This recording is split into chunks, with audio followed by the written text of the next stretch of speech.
ಸ್ನೇಹಿತರೆ ನಮಸ್ಕಾರ. ಸ್ನೇಹಿತರೆ, ಭಾಳ ವರ್ಷಗಳಿಂದ ನನಗೂ ಭಾಳ ಜನ ಬುದ್ಧಿ ಮಾತು ಭಾಳ ಹೇಳಿದ್ದಾರೆ. ಯಾಕೆ ಸುಮ್ಮ ಅವ್ರ ವಿರುದ್ಧ ಕಟ್ಕೋತಿ, ಇವ್ರ ವಿರುದ್ಧ ಕಟ್ಕೋತಿ, ಯಾವ ವಿಷಯ ಇದ್ನ್ಯಾಕೆ ಹೇಳತ್ತಿ, ಟಪ್ಪಗೆ ಅಧಿಕಾರಿಗಳ ಸುದ್ದಿ ಹೇಳ್ಕೋತ ವಿರುದ್ಧ ಬಿಟ್ಟದಿ, ಏನು ಸಾಧನೆ ಮಾಡವ ಅಂತೇಳಿ ಕಳೆದ 30 ವರ್ಷಗಳಿಂದ ನಾನು ಇದನ್ನು ಕೇಳ್ಕೊತ ಬಂತಾನೆ. ಯಾಕಂದ್ರೆ ನಾನು ಪತ್ರಿಕೋದ್ಯಮ ಕೇಳಿದ 1994ರಾಗ, ಅಲ್ಲಿಂದ ಇಲ್ಲಿವರೆಗೆ ಈ ಒಂದು ಶಬ್ದಗಳನ್ನ ಭಾಳ ಕೇಳ್ಕೊತ ಬಂದಾನೆ. ಅಂದ್ರೆ ಪತ್ರಕರ್ತರು ಸತ್ಯ ಹೇಳಬಾರ್ದು.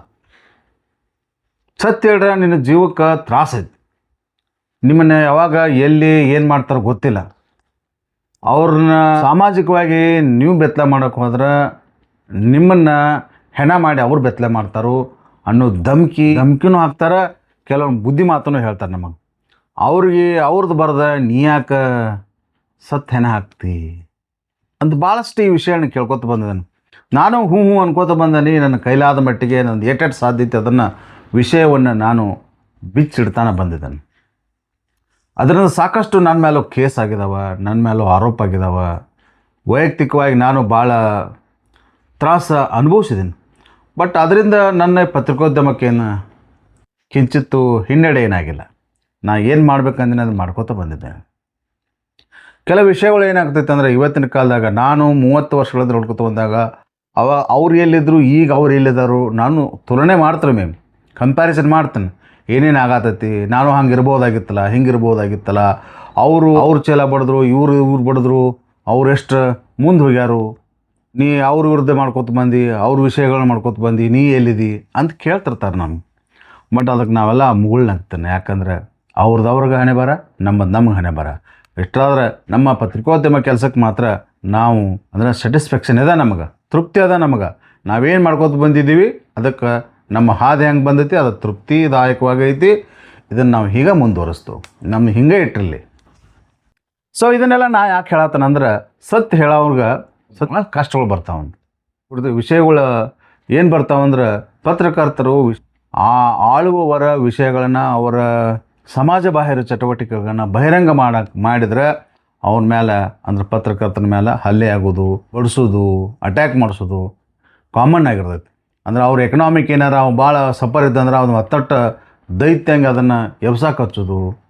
ಅಂದ್ರೆ ಅವ್ರಿಗೆ ಸರೆಂಡರ್ ಆಗಿ ಹೋಗ್ಬೇಕು. ಅವ್ನು ಯಾರು ವಿರುದ್ಧ ಅವ್ನು ಮಾಡ್ತಿರ್ತಾನಲ್ಲ ಅವ್ರಿಗೆ ಸರೆಂಡರ್ ಆಗ್ಬೇಕು ಅನ್ನೋ ರೀತಿ ಒಳಗೆ ಚಟುವಟಿಕೆಗಳು ಭಾಳ ನಡ್ಕೊತ ನಡೆದವ. ಸೊ ಕಳೆದ ಹೆಚ್ಚು ಕಡಿಮೆ ನನ್ನ ಜೋಡಿನ 3 ದಶಕಗಳಿಂದ ಹಿರಿಯ ವಾರಪತ್ರಿಕೆಯ ಸಂಪಾದಕರಾಗಿ, ಈಗ ಯೂಟ್ಯೂಬ್ ವಾಹಿನಿ, ಫೇಸ್ಬುಕ್ ಪೇಜಿನ ಸಂಪಾದಕರಾಗಿ ಕೆಲಸ ಮಾಡ್ತಾ ಇರ್ತಕ್ಕಂಥ ಸದಾನಂದ ಭಾಮನಿಯವ್ರ ಮೇಲೆ ಇತ್ತೀಚೆಗೆ ಹಲ್ಲೆ ಆಯಿತು. ಹಾಯ್ ದಿಲ್ಲಿ ಪತ್ರಿಕೆ ಸಂಪಾದಕರು ಅವರು ಸದಾನಂದ ಭಾಮನಿಯವರು. ಆವಾಗ ಆರಂಭದಾಗ ಅವ್ರದ್ದು ಪೇಪರ್ ಹೆಸರು ಬೇರೆ ಇತ್ತದು, ಬ್ಲ್ಯಾಕ್ ಮೇಲ್ ಅಂತೇಳಿ ಪೇಪರ್ ಹೆಸರು ಇತ್ತು ಅವ್ರದ್ದು. ಬ್ಲ್ಯಾಕ್ ಮೇಲ್ ಅದು ವಿಚಿತ್ರ ಅನಿಸಿತ್ತು. ವಿಚಿತ್ರ ಬಹುಶಃ ಅದನ್ನ ಟೈಟಲ್ ತೆಗೆದು ಹಾಯ್ ದಿಲ್ಲಿ ತೆಗೆದ್ರು. ಅವತ್ತಿನ ಕಾಲದಾಗ ವಾರಪತ್ರಿಕೆ ನಡೆಸೋದಕ್ಕೆ ಕಷ್ಟ ಇರ್ತದೆ, ಪ್ರಿಂಟ್ ಮಾಡಿಸೋದಕ್ಕೆ ಕಷ್ಟ ಇರ್ತದೆ. ಅಂಥದ್ರಾಗ ಒಬ್ಬರು ವಿಷಯಗಳನ್ನು ತೊಗೊಂಡು ಬರೆಯೋದಂದ್ರೆ ಅಷ್ಟು ಸರಳ, ಜೀವ ಕೈಯಾಗಿ ಇಟ್ಕೊಂಡು ಓಡಾಡಿದಂಗೆ ಆಗ್ತದೆ. ನಾವು ಅದನ್ನು ಮಾಡಿದೆವು 96ನಾಗ. ನನ್ನ ದ್ರಾವಿಡ ಭಾರತ ಪತ್ರಿಕೆ ಅಂತ ತೆಗೆದೇನಿ. ಅದು ನಮ್ಮ ಹಳೆ ವಿಷಯಗಳನ್ನು, ಹಳೆಯ ಸಂಚಿಕೆಗಳನ್ನ ನೋಡ್ರೆ ನಿಮ್ಗೆ ಗೊತ್ತಾಕೈತಿ ನಾವು ಯಾವ ರೀತಿ ಮಾಡ್ಕೊತ ಬಂದಿದ್ದೀವಿ ಅಂತೇಳಿ. ಅದಕ್ಕಾಗಿ ನಮಗೆ ಸ್ಥಿತಪ್ರಜ್ಞತೆ ಐತಿ.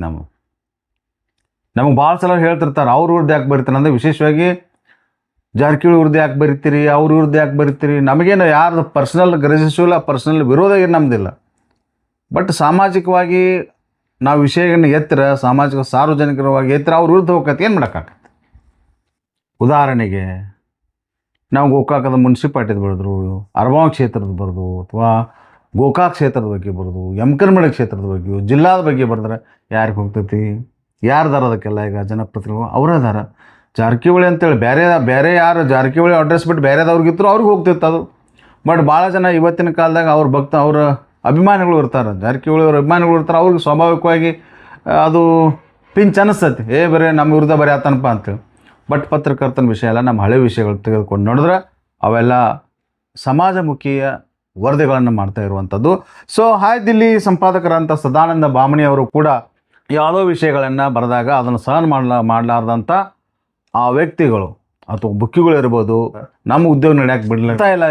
ಇವ ಎಂಥ ಪತ್ರಕರ್ತ ಅಂತ ಇವನ ಮೇಲೆ ಒಂದು ಅಂಜಿಕೆ ಹಾಕಬೇಕು, ಬಡಿಸ್ಬೇಕು ಅನ್ನೋ ಲೆಕ್ಕಾಚಾರದಾಗ ಅವರ ಹಲ್ಲೆ ಮಾಡಿಸಿದ್ದು ಇರುವಂಥದ್ದು. ಆ ಬಗ್ಗೆ ಅವರು ಸಂಬಂಧಿಸಿದ ಪೊಲೀಸ್ ಠಾಣೆದಾಗ ಕಂಪ್ಲೇಂಟ್ ಕೂಡ ಮಾಡಿದ್ದಾರೆ ಸ್ನೇಹಿತರೆ. ಸೊ ಪತ್ರಕರ್ತರ ಮೇಲೆ ಹಲ್ಲೆ ಆಗೋದು ಇದೇನು ಹೊಸ ವಿಷಯ ಏನಲ್ಲ. ಇದನ್ನು ನಾವು ಮೊದಲಿಂದ ನೋಡ್ಕೊತ ಬಂದೆವು. ಇಡೀ ಭಾರತ ದೇಶದನ್ನು ನೋಡ್ಕೊತ ಬಂದ್ರೆ ಈ ಮ್ಯಾಗಿ ಹಲ್ಲೆ ಆಗೋದು ದುರ್ದೈವ ವಿಷಯಕ್ಕೆ ಇತ್ತೀಚೆಗೆ ಹೊಸ ಸೇರ್ಪಡೆ RTI ಕಾರ್ಯಕರ್ತರ ಮೇಲೆ ಹಲ್ಲೆ ಆಗ್ತದೆ. ಯಾಕೆ ನಮ್ಮ ವಿಷಯ ಹೊರಗೆ ಬರಾಕೈತಲ್ಲ, ನಮ್ಮ ಗುಟಾಳೆ ನಮ್ಮ ಹಗರ ಹೊರಗೆ ಬರ್ತೈತೆ ಅಂತ ತಿಳ್ಕೊಂಡು ನಾವು ಅನ್ಸೋದು ಎಲ್ಲ ಐತಿ. ಬಟ್ ಇದನ್ನೆಲ್ಲ ಮೀರಿ ಒಂದು ಶಕ್ತಿ ಅದ, ನಿಸರ್ಗ ಅದನ್ನು ಮೇಂಟೈನ್ ಮಾಡ್ತೈತಿ. ಯಾರನ್ನು ಎಲ್ಲೆಲ್ಲಿ ಇಡಬೇಕು, ಹೆಂಗೆ ಇಡಬೇಕು, ಆಯಾ ಸಂದರ್ಭ ಅನುಸಾರವಾಗಿ ಅದನ್ನು ಮೇಂಟೈನ್ ಮಾಡ್ಕೊತ ಬರ್ತದೆ ಸ್ನೇಹಿತರೆ. ಸೊ 3 ವರ್ಷಗಳ ಹಿಂದೆ ಒಂದು ವಿಷಯ ಹೇಳೋಕ್ಕೆ ಇಷ್ಟಪಡ್ತೀನಿ ಸ್ನೇಹಿತರೆ. 3 ವರ್ಷಗಳ ಹಿಂದೆ ನಿತೇಶ್ ಪಾಟೀಲ್ ಅವರು ಬೆಳಗಾವಿ ಜಿಲ್ಲಾಧಿಕಾರಿಗಿದ್ದಾಗ ಯೂಟ್ಯೂಬ್ ವಾಹಿನಿ ಯಾರು ನಡೆಸ್ತಿರ್ತಾರೋ ಅವರೆಲ್ಲ ಪತ್ರಕರ್ತರೆಲ್ಲ ಅವ್ರ ಮೀಟಿಂಗ್ ಬರಬಾರ್ದು, ಅವ್ರ ಬಗ್ಗೆ ಇದು ಮಾಡಬಾರ್ದು ಅಂತೇಳಿ ಅವ್ರ ಕಡೆಯಿಂದ ಒಂದು ಏನೋ ಸ್ಟೇಟ್ಮೆಂಟ್ ಕೊಡ್ಸಕ್ಕೆ ಹಚ್ಚಿದ್ರು. ಇವತ್ತಿನ ಕಾಲದಾಗ ಯೂಟ್ಯೂಬ್ ವಾಹಿನಿ ಅನ್ನೋದು ಮೇನ್ ಮೀಡಿಯಾಗಿ ಪರಿವರ್ತನೆಗೊಂಡೈತೆ. ನೀವು ನೋಡ್ರಿ, ನಾವು ಸೆಟ್ಲೈಟ್ ಮೀಡಿಯಾದವರೆಲ್ಲ ಕೂಡ ವರದಿಗಾರರು ಕೂಡ ತಮ್ಮ ಸ್ವಂತ ಚಾನಲ್ ಮಾಡ್ಕೊಂಡಾರು. ಅವರು ಮೇನ್ ಚಾನಲ್ ಹೆಸರು ಮೇಲೆ ಡಿಸ್ಟ್ರಿಕ್ಟ್ ವೈಸ್ ಒಂದೊಂದು ಚಾನಲ್ ಮಾಡ್ಕೊಂಡಾರು. ಅವರು ಯೂಟ್ಯೂಬ್ ವಾಹಿನಿಗೆ ಬರ್ತಾರೆ. ಅವ್ರು ಅತಿ ಹೆಚ್ಚು ಬಂದದ್ದು ಯೂಟ್ಯೂಬ್ ವಾಹಿನಿಯಿಂದ. ಅವ್ರಿಗೆ ಸಬ್ಸ್ಕ್ರೈಬ್ ಅತಿ ಜಾಸ್ತಿ ಇರೋದು ಯೂಟ್ಯೂಬ್ ವಾಹಿನಿಯಿಂದನ. ಯೂಟ್ಯೂಬ್ ಪ್ಲಾಟ್ಫಾರ್ಮ್ ಏನೈತಿ, ಸೋಷಿಯಲ್ ಮೀಡಿಯಾ ಪ್ಲಾಟ್ಫಾರ್ಮ್ ಏನೈತಿ, ಈ ಪ್ಲಾಟ್ಫಾರ್ಮ್ ಬಿಟ್ಟರೆ ಅವ್ರಿಗೆ ಬೇರೆ ಹಾದೇನೇ ಇಲ್ಲ. ಯಾರು ನೋಡ್ತಿರ್ತಾರೆ ಹೇಳ್ರಿ, ಮನೆ ಒಳಗೆ ಹೋಗಿ TV ನೋಡ್ತಿರ್ತಾರೆ ಯಾರು? ಅವ್ರು ಯಾವಾಗ ಅದನ್ನು ಯೂಟ್ಯೂಬ್ಗೆ ಹಾಕ್ತಾರೋ ಅವಾಗ ಮಂದಿ ನೋಡ್ತಾರೋ. ಎಲ್ಲಿ ಬೇಕಲ್ಲಿ ಕೈಯಾಗೆಲ್ಲ ಮೊಬೈಲ್ ಇರ್ತೈತಿ ಅಲ್ಲಿ ನೋಡ್ತಾರೆ ಅವರು. ಯೂಟ್ಯೂಬ್ ವಾಹಿನಿಗಳು, ಯೂಟ್ಯೂಬ್ ಸೋಷಿಯಲ್ ಮೀಡಿಯಾಗಳು ಪತ್ರಿಕೋದ್ಯಮಕ್ಕೆ ಕಳಂಕ ಅಂತಂದ್ರೆ ನೀವು ಯಾಕೆ ಅಲ್ಲಿ ಬರ್ತೀರಿ ಸರ್? ಯೂಟ್ಯೂಬ್ ಪ್ಲಾಟ್ಫಾರ್ಮ್ ನೀವು ಯಾಕೆ ಬರತ್ತೀರಿ? ಸೋಷಿಯಲ್ ಮೀಡಿಯಾಕ್ಕೆ ಯಾಕೆ ಬರತ್ತೀರಿ? ಫೇಸ್ಬುಕ್ ಪೇಜ್ಗೆ ಯಾಕೆ ಬರ್ತೀರಿ ನೀವು? ಸೊ ಅದಕ್ಕಾಗಿ ಈಗಿನ ಜನ್ಮಾನದಲ್ಲಿ, ಈಗಿನ ವಿಷಯದಲ್ಲಿ ಮೇನ್ ಮೀಡಿಯಾಗಿ ಪರಿವರ್ತನೆಗೊಂಡಿರ್ತಕ್ಕಂಥದ್ದು ಸೋಷಿಯಲ್ ಮೀಡಿಯಾ. ಯೂಟ್ಯೂಬ್ ಇರ್ಬೋದು, ಇನ್ಸ್ಟಾಗ್ರಾಮ್ ಇರ್ಬೋದು, ಫೇಸ್ಬುಕ್ ಪೇಜ್ ಇರ್ಬೋದು. ಈ ಫೇಸ್ಬುಕ್ ಪೇಜ್ನಾಗ ಎಷ್ಟೋ ಸಾಧನೆ ಮಾಡಿದಂಥ ಪತ್ರಕರ್ತರು ಇದ್ದಾರೆ. ಒಂದು ವಿಶೇಷ ದೊಡ್ಡ ಬದಲಾವಣೆಯನ್ನು ಮಾಡಿದಂಥ ಪತ್ರಕರ್ತ ಅದಾರ. ನೀವು ಭಾರತ ದೇಶದಾಗೆಲ್ಲ ನೋಡ್ಕೊತ ಬಂದಿದ್ರಿ. ಬರ್ರಿ ನೀವು ಎಂತೆಂಥ ದೊಡ್ಡ ದೊಡ್ಡ ಪತ್ರಕರ್ತರೆಲ್ಲ ಸೋಷಿಯಲ್ ಮೀಡಿಯಾದಾಗ ಅದಾರ. ಅವರೆಲ್ಲ ದೊಡ್ಡ ದೊಡ್ಡ ಚಾನಲ್ದಾಗಿದ್ದಂಥವ್ರು, ಇಂಗ್ಲೀಷ್ ಮಾಧ್ಯಮದ ದೊಡ್ಡ ದೊಡ್ಡ ಚಾನಲ್ದಾಗಿದ್ದಂಥವ್ರು ಸೋಷಿಯಲ್ ಮೀಡಿಯಾದಾಗ ಕೋಟಿಗಂಟ್ಲೆ ಅವ್ರಿಗೆ ಸಬ್ಸ್ಕ್ರೈಬರ್ ಅದಾರ. ಸುಪ್ರೀಂ ಕೋರ್ಟು ಕೂಡ ಮಾನ್ಯ ಹೇಳಿದ್, ವೈರ್ಸ್ ಚಾನಲ್ಗೆ ಸಂಬಂಧಪಟ್ಟಂಗೆ ಸುಪ್ರೀಂ ಕೋರ್ಟ್ ಒಂದು ಆದೇಶ ಹೊರಡಿಸೈತಿ. ಯೂಟ್ಯೂಬ್ ವಾಹಿನಿಯವರು ಕೂಡ ಪತ್ರಕರ್ತರ, ಸೋಷಿಯಲ್ ಮೀಡಿಯಾದವರು ಒಂದು ಪತ್ರಕರ್ತರ. ಸಂವಿಧಾನಬದ್ಧವಾದ ಏನು ಸಾರ್ವಜನಿಕರಿಗೆ ಏನು ಹಕ್ಕುಗಳಿದಾವು ಅವ್ರಿಗೂ ಅದೇ ಹಕ್ಕು ಇರ್ತೈತಿ. ವಾಕ್ ಸ್ವಾತಂತ್ರ್ಯ ಸಾರ್ವಜನಿಕರಿಗೆ ಹೆಂಗೆ ಇರ್ತೈತಿ ಅಷ್ಟೇ ಸ್ವಾತಂತ್ರ್ಯ ಅವ್ರಿಗೂ ಇರ್ತೈತಿ. ಸೊ ಇದರಲ್ಲಿ ಇಲ್ಲಿ ಪ್ರಿಂಟ್ ಮೀಡಿಯಾಗ, ಸೆಟ್ಲೈಟ್ ಮೀಡಿಯಾಗ ಗೋರ್ಮೆಂಟ್ ಅಥರೈಸ್ಡ್ ಪತ್ರಕರ್ತರು ಅಕ್ರೆಡಿಷನ್ ಕಾರ್ಡು ಅಂತ ಕಾರ್ಡ್ ಇರೋದಿಲ್ಲ ಅಷ್ಟೇ. ಅವ್ರಿಗೆ ಕಾರ್ಡ್ ಇದ್ರಾಗ ಅವ್ರು ಬೆನಿಫಿಟ್ ತೊಗೊಳಕ್ಕೆ ಅವರೆಲ್ಲ ಕಾರ್ಡ್ ಅಲ್ಲ. ಆದ್ರೆ ಸೋಷಿಯಲ್ ರಿಫಾರ್ಮ್ಸ್ ಸಲುವಾಗಿ, ಸೋಷಿಯಲ್ ಜಸ್ಟಿಸ್ ಸಲುವಾಗಿ ಮೇನ್ ಮೀಡಿಯಾದವರು ಯಾರೂ ಮಾಡ್ತಾಯಿಲ್ಲ ಸ್ನೇಹಿತರೆ. ಅದು ಯಾಕೋ ಗೊತ್ತಿಲ್ಲ ನಮ್ಗೆ. ಅವ್ರಿಗೆ ಜಿಲ್ಲಾ ಮಟ್ಟದಾಗಲಿ ತಾಲೂಕು ಮಟ್ಟದಲ್ಲಾಗಲಿ ಸಮಾಜದಲ್ಲಿ ಏನು ನಡೆಯಕತ್ತೈತಿ, ಏನು ವಿಷಯ ನಾವು ಫೋಕಸ್ ಮಾಡಬೇಕು ಅನ್ನೋದನ್ನು ಅವ್ರ ಅರಿವಿಗೆ ಬರ್ತಾಯಿಲ್ಲ. ಕಳೆದ 3 ದಶಕಗಳಿಂದ ಪತ್ರಿಕೋದ್ಯಮದಾಗ ನಾವಿರುವಾಗ ನಮ್ಮನ್ನೇನಂತಾರವರು ಪತ್ರಕರ್ತರಲ್ಲ, ಸೋಷಿಯಲ್ ಮೀಡಿಯಾದವ್ರದವರು ಅವ್ರೇನು ರೀ ಪತ್ರಕರ್ತರ ಅಂತಾರೆ. ಅಲ್ಲ, ನೀವೆಲ್ಲಿದ್ದೀರಿ ಅವಾಗ? ನಾವು ಪ್ರಿಂಟ್ ಮೀಡಿಯಾದಾಗ ಸಮಾಜದ ಇವ್ರನ್ನ ಕೊಳೆಯನ್ನು ತೊಳಿತಾ ಇರುವಾಗ ನೀವೆಲ್ಲಿದ್ದಿರಿ ಸರ್? ನೀವು ಎಲ್ಲಿ ಕಲಿಯಾತಿದ್ರು, ಏನು ಮಾಡತ್ತಿದ್ರು ಗೊತ್ತಿಲ್ಲ ಸ್ನೇಹಿತರೆ. ಎಷ್ಟು ಚೇಲಾಗಿರಿ ಮಾಡ್ತೀರಿ ಸ್ನೇಹಿತರೆ. ಜನ ಇದನ್ನೆಲ್ಲ ನಾವೆಲ್ಲ ಹೇಳಕ್ಕೆ ಹೋಗ್ಬಾರ್ದು. ಇದನ್ನೆಲ್ಲ ಏನು ನಾವು ಹೇಳಕ್ಕೆ ಹೋಗ್ಬಾರ್ದು. ಜನನ ನೋಡ್ತಾ ಇದ್ದಾರೆ, ತಿರಸ್ಕಾರ ಮಾಡ್ಯಾರ ಜನ ಎಲ್ಲ. ಈಗೇನು ಯೂಟ್ಯೂಬ್ ವಾಹಿನ, ಫೇಸ್ಬುಕ್ ಪೇಜ್ದವ್ರನ್ನ ನೋಡಕತ್ತಾರ. ಸತ್ಯ ಅವ್ರು ಹೇಳತ್ತಾರೋ, ಅವ್ರು ಸತ್ಯ ಹೇಳತ್ತಿಲ್ಲ. ಅವರೊಂದೊಂದು ಗುಂಪಿಗೆ ಏನು ಮಾರಾಟ ಆಗ್ಯಾರೋ ಏನಾಗ್ಯಾರೋ ಗೊತ್ತಿಲ್ಲ. ಅದು ಅಂಡರ್ಸ್ಟುಡ್. ಅದನ್ನು ನಾವು ಹೇಳಬಾರ್ದು, ತಪ್ಪಾಗ್ತೈತಿ. ಸಾರ್ವಜನಿಕರು ಶನಿದಾರ. ಈಗ ಯಾರ್ದು ಖರೆ ಸುದ್ದಿ ಐತಿ, ಯಾರು ಸುಳ್ಳು ಸುದ್ದಿ ಐತಿ, ಯಾರು ಸಮಾಜಮುಖಿಯಾಗಿ ಕೆಲಸ ಮಾಡತ್ತವ್ರು, ಯಾರು ತಮ್ಮ ಮುಖಿಯಾಗಿ ಕೆಲಸ ಮಾಡತ್ತರು, ಸ್ವಂತ ಮುಖಿಯಾಗಿ ಕೆಲಸ ಮಾಡತ್ತಾರ ಅನ್ನೋದು ಸಮಾಜದ ಜನರಿಗೆ ಗೊತ್ತಾಗ್ತಾ ಇದೆ. ಸೊ ಅಂಥ ವಿಷಯದಲ್ಲಿ ಇಂಥದ್ದು ಭಾಳ ವಿಷಯಗಳನ್ನು ಕೆಲವು ಪತ್ರಕರ್ತರ ಬಾಯಿ ಮುಚ್ಕೊಂಡಿರುವಾಗ ಇಂಥ ಪತ್ರಕರ್ತರು, ನಮ್ಮಂಥ ಪತ್ರಕರ್ತರು, ಸದಾನಂದ ಬಾಮಣಿ ಅಂಥ ಪತ್ರಕರ್ತರು ಇವರೆಲ್ಲ ಬಿಚ್ಚಿ ಹೇಳ್ತಾ ಇರುವಾಗ ಅವ್ರ ಮೇಲೆ ಕುಹ ಕಾಡೋದಾಗಲಿ, ಅವ್ರ ಮೇಲೆ ಕತ್ತಿ ಮುಸಿದಾಗಲಿ ಕಾಮನ್ ಆಗಿತ್ತು. ಈ ಬೆಳಗಾವಿ ಜಿಲ್ಲೆ ವಿಷಯಕ್ಕೆ ಬಂದಾಗ ನಾವಿರ್ಬೋದು, ಗದ್ದಿಗಮತನ ಬಾಪುಗೌಡ ಪಾಟೀಲ್ ಇರ್ಬೋದು, ಸದಾನಂದ ಬಾಮಣಿ ಇರ್ಬೋದು, MS ಸೈಯದ್ ಇರ್ಬೋದು, ನಮ್ಮ ರ್ವನ್ ಚಾನೆಲ್ದವ್ರು ಇರ್ಬೋದು, ನಮ್ಮ ದ್ರಾವಿಡ ಭಾರತ ಚಾನೆಲ್ ಇರ್ಬೋದು, ಸತ್ಯದ ಪರ ಹೋರಾಟಕ್ಕೆ ಮುಂಚೂಣಿಯೊಳಗೆ ಬಂದುಬಿಟ್ಟಿದ್ವಿ. ಸಮಾಜಮುಖಿ ಕೆಲಸಗಳನ್ನ, ಸಮಾಜಮುಖಿ ವಿಷಯಗಳನ್ನು ಹೇಳಲಿಕ್ಕೆ ನಾವೆಲ್ಲ ಮುಂದೆ ಇರ್ತೀವಿ ಸ್ನೇಹಿತರೆ. ನಮ್ಮ ಧ್ವನಿ ಅಡಗಿಸೋಕೆ ನಿಮ್ಗೆ ಸಾಧ್ಯ ಇಲ್ಲ ಸ್ನೇಹಿತರೆ. ಹೆಂಗೆ ಅಡಗಿಸ್ತೀರಿ ನೀವು? ಎಷ್ಟಂತ ಮುಚ್ಚಿಡ್ತೀರಿ ನಿಮ್ಮ ಹಗರಣಗಳು. ನೀವು ಹಗರಣಗಳು ಒಂದಲ್ಲ ಒಂದನ್ನು ತೆಗೆಯವ್ರ, ಅದು ನಮ್ಮ ಸಮಾಜ ಮುಂದೆ ಹೇಳವ್ರ, ಸಮಾಜದ ಮುಂದೆ ನಿಮ್ಮನ್ನು ಬೆತ್ತಲೆ ಮಾಡವ್ರ. ಸಮಾಜ ಏನು ಮಾಡ್ತೈತೆ ಅದು ನಾವಾಗ ಬಿಟ್ಟದ್ದು. ನಿಮ್ಮ ದೈವ ಸಮಾಜ ಚಲೋ ಇತ್ತಂದ್ರೆ ನಿಮ್ಮ ದೈವ.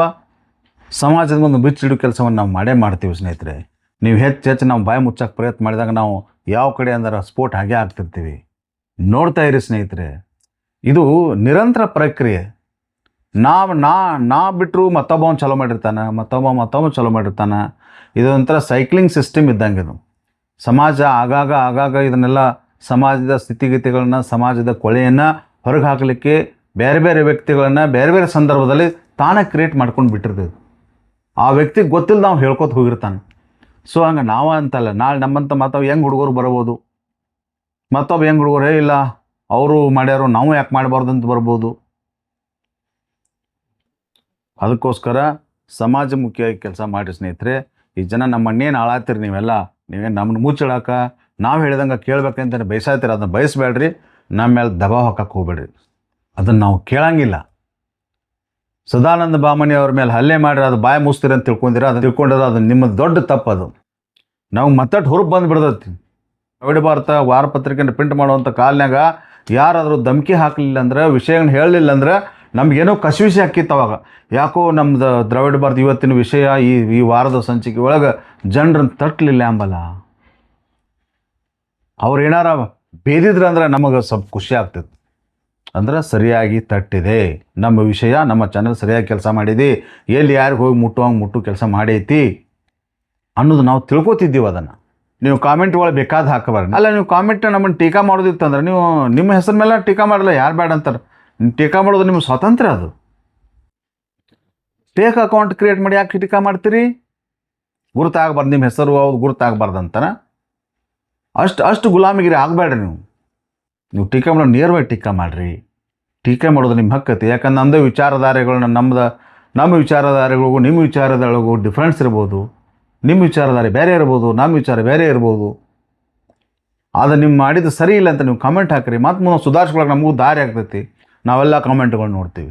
ನೀವು ಟೀಕಾ ಮಾಡಿದ್ದನ್ನು ನೋಡ್ತೀವಿ, ಹೊಗಳಿದ್ದನ್ನು ನೋಡ್ತೀವಿ. ಟೀಕಾಕಾರರುಗಳು ಸರ್ವಜ್ಞ ಹೇಳ್ತಾನೆ ಒಂದು ಕಡೆ, ನಿಂದಕರಿರಬೇಕು ಹಂದಿಗಳಿದ್ದಂತೆ. ಅವತ್ತಿನ ಕಾಲದಾಗ ಹಂದಿಗಳು ಯಾಕೆ ಅಂದ್ರೆ ಊರೆಲ್ಲ ಸ್ವಚ್ಛ ಮಾಡ್ತಿದ್ವಲ್ಲ, ಆ ಸ್ವಚ್ಛ ಮಾಡ್ತಿದ್ದು. ಅದಕ್ಕೆ ನಮ್ಮಲ್ಲೂ ಏನಾದರೂ ತಪ್ಪು ತಡೆಗಳು ಹಾದಿ ತಪ್ಪಾಕತ್ತಿದ್ವು ಅಂದ್ರೆ ಟೀಕಾಕಾರರಿಂದ ನಾವು ಅದು ಸರಿ ದಾರಿಗೆ ಬರ್ತೀವಿ ಅಂತ ಅರ್ಥ. ನಾವು ವಿಮರ್ಶಕರನ್ನು ಭಾಳ ಗೌರವಿಸ್ತೀವಿ. ಯಾಕೆ ಗೌರವಿಸ್ತೀವಿ ಅಂದರೆ ನಮ್ಮ ತಪ್ಪುಗಳನ್ನ ಎಲ್ಲೆಲ್ಲಿ ಹುಡುಕಿ ತೆಗಿ ಸಂಬಂಧ ಅವ್ರು ಪೂರ ಪುಸ್ತಕ ಓದಬೇಕಾಕತಿ, ಪೂರ ಪತ್ರಿಕೆಯನ್ನು ಓದಬೇಕಾಕತಿ. ಪೂರ ಪತ್ರಿಕೆ ಓದಿರ್ತಾರಂದ್ರೆ ಅವ್ರ ಬಗ್ಗೆ ನಮಗೆ ಹೈಲಿ ರಿಗಾರ್ಡ್ಸ್ ಇದೆ. ಸೊ ಕಾಮೆಂಟಿಗೆ ಮುಕ್ತವಾಗಿ ಅವಕಾಶ ಐತಿ. ನೀವೇನು ಹಲ್ಲೆ ಮಾಡೋಕ್ಕೇನಾದ್ರು ರಾಜಕಾರಣಿಗಳಿಗಾಗಲಿ ಅಧಿಕಾರಿಗಳಿಗಾಗಲಿ ಬ್ಲ್ಯಾಕ್ ಮೇಲ್ ಮಾಡ್ಯಾರು, ನಂತರ ಅವ್ರು ಇದು ಮಾಡ್ಯಾರು, ಸುಮ್ಮ ಕಾರಣಗಳು ಹಚ್ಚಿ ಮಾಹಿತಿ ಹಾಕಿದಾಗ ಇದು ವಿಷಯ ಕೇಳತ್ತಾರು, ಅದನ್ನು ಬಂದ್ ಮಾಡ್ಬೇಕಾರೆ ಏನಾರು ಅವ್ರು ಕಾರಣ ಹಚ್ಚಬೇಕು, ಯಾವ್ದಾರು ಕೇಸನ್ನ ಸಿಗಿಸ್ಬೇಕು ಅನ್ನೋದೇನು ನೀವು ತಿಳ್ಕೊಂಡಿದ್ರೆ ಅದು ಭಾಳ ನಿಮ್ದು ತಪ್ಪು ಅಭಿಪ್ರಾಯ, ರಾಂಗ್ ಡಿಸಿಷನ್ ಅಂತೇಳಿ ನಾ ಹೇಳ್ತೀನಿ. ಹಲ್ಲೆ ಮಾಡುವಂಥ ಪ್ರಯತ್ನ ಕೇಳಿದ್ರೆ ಧ್ವನಿ ಅಡಗಿಸೋಕೆ ನೀವು ಎಷ್ಟೆಷ್ಟು ಪ್ರಯತ್ನ ಮಾಡ್ತಾರೆ ಅಷ್ಟು ಧ್ವನಿ ನಮ್ಮದು ಸ್ಫೋಟ ಆಗ್ತೈತಿ ಅಂತ ಹೇಳ್ತಾ, ಈ ಒಂದು ಧಮಕಿಗಳಿಗೆ ನಿಜವಾದ ಪತ್ರಕರ್ತರಾದವರು ಕೇರ್ ಮಾಡೋಂಗಿಲ್ಲ, ಡೋಂಟ್ ಕೇರ್ ಅನ್ನೋ ಸ್ಥಿತಿ ಒಳಗಿರ್ತಾರೋ. ಸತ್ಯದ ಪರ ಧ್ವನಿಗೆ ಸಾರ್ವಜನಿಕರ ಬೆಂಬಲ ಬೇಕು, ಅದನ್ನು ನೀವು ನೀಡಬೇಕು. ನೀವು ನೀಡ್ತೀರಿ ಅಂತೇಳಿ ಭಾವಿಸ್ತೀವಿ. ಸದಾನಂದ ಬಾಮಣಿ ಅವರ ನೀವು ಯಾವುದಕ್ಕೂ ಚಿಂತೆ ಮಾಡೋಕ್ಕೆ ಹೋಗ್ಬೇಡ್ರಿ. ನಿಮ್ಮ ಜೊತೆ ನಾವೇ ಇದ್ದೀವಿ, ನಮ್ಮ ಜೊತೆ ಜನನೂ ಇದ್ದಾರೆ, ಸತ್ಯದ ಪರ ಇದ್ದಂಥ ಜನನೂ ಇದ್ದಾರೋ. ನಾವು ನಿಮ್ಮ ಜೊತೆ ಸಾಧಿದ್ದೀವಿ ಅಂತೇಳಿ ಅವರು ಆಶ್ವಾಸನೆ ಕೊಡ್ತಾರೋ.